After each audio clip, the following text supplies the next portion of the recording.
క్షిపణి భర్త గుద్దుకున్న 2 విమానాలు 150 మంది ప్రాణాలు గాల్లో అంటూ వార్తలు అయితే వస్తున్నాయండి. దీనికి సంబంధించి వివరాలు చెప్పడానికి వీడియో చేయడం జరుగుతుంది. చాలా మంది వీడియోస్ ఉన్నారు కానీ సబ్స్క్రైబ్ మర్చిపోతున్నారు. దయచేసి ఛానల్ సబ్స్క్రైబ్ కానీ బెల్ ఐకాన్ ఆల్స్ మీద ట్యాప్ చేయండి. ఇటువంటి ఇంపార్టెంట్ ఇన్ఫర్మేషన్ మిస్ అవ్వకుండా మీ ఫోన్ నోటిఫికేషన్ రూపంలో వస్తుందండి.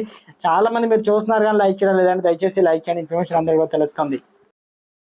ప్రపంచంలో అత్యంత రద్దీగా ఉండే విమానాశ్రయంలో రెండోదిగా ఉన్న లండన్లో హితూ విమానాశ్రయంలో 2 విమానాలు ఢీకొన్నాయి.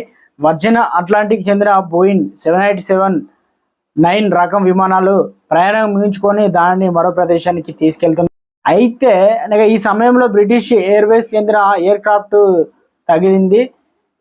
ఈ ఘటన టెర్మినల్ వద్ద చోటు చేసుకుంది. ఈ ఘటనపై 2 స్వల్పంగా దెబ్బతిన్నాయి. ఇరు సంస్థలు ఈ విషయాన్ని కూడా ప్రకటనలో ధృవీకరించారు. మా ఎయిర్ క్రాఫ్ట్ ఎంత మేరకు దెబ్బతిన్నదని ఇంజనీర్లు అంచనా వేస్తున్నారు. ప్రయాణికులు ప్రత్యామ్నాయంగా ఏర్పాట్లు చేస్తున్నామని బ్రిటిష్ ఎయిర్వేస్ పేర్కొంది.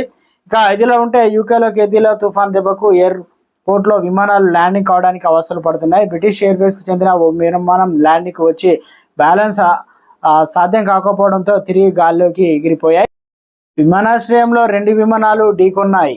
గంట సింబల్ ఆన్లో పెట్టుకోండి. ఇలాంటి లేటెస్ట్ అప్డేట్ ముందుగానే ఫోన్ పొందుతారండి.